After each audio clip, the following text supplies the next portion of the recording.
السلام علیکم ورحمۃ اللہ وبرکاتہ۔ آج میں آپ کو ایک مجبور شخص کے لیے اللہ تبارک و تعالیٰ کی طرف سے روزے کا نظام کیسے ہوتا ہے وہ ایک واقعہ آپ کو سنانے جا رہا ہوں۔ ایک بادشاہ اپنی خدمت گزاروں اور سپاہیوں کے ساتھ سفر کا سامان تیار کر کے ایک روز شکار پر گیا۔ جب وہ پہاڑ کے دامن میں دوپہر کا کھانا کھانے دسترخوان پر بیٹھا تو ایک پرندے نے اچانک آ کر اس کے سامنے سے بنے ہوئے مرغ کو پلک جھپکتے ہی اڑا لیا اور تیزی سے اڑتا ہوا چلا گیا۔ بادشاہ یہ بنا ہوا مرغ کھانا چاہتا تھا لیکن وہ دیکھتا کا دیکھتا ہی رہ گیا۔ اس کے فوراً ہی اپنے سپاہیوں کو حکم دیا کہ گھوڑوں پر سوار ہو کر پرندے کا پیچھا کرے اور مرغ واپس لے کر آئے۔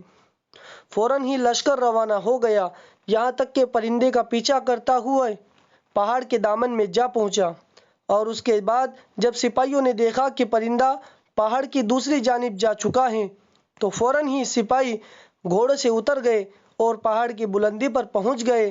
پہاڑ کی دوسری جانب پہنچنے کے بعد انہوں نے بڑا عجیب اور غریب منظر دیکھا کہ ان کے سامنے ایک شخص تھا جس کے ہاتھ اور پاؤں بندھے ہوئے تھے اور وہ زمین پر پڑا ہوا تھا، اور بھنا ہوا مرغ دسترخوان سے اٹھا کر لانے والا پرندہ بڑے مزے سے اس شخص کی مہمان نوازی کر رہا تھا۔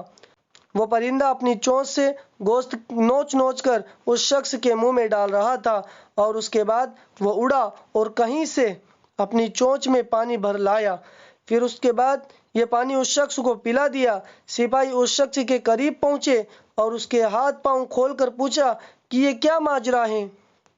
تو اس نے سپاہیوں کا شکریہ ادا کرتے ہوئے بتایا کہ میں ایک تاجر ہوں، تجارت کے سلسلے میں اپنا مال و اسباب لے کر جا رہا تھا کہ اسی راستے میں ڈاکوؤں کا سامنا ہو گیا۔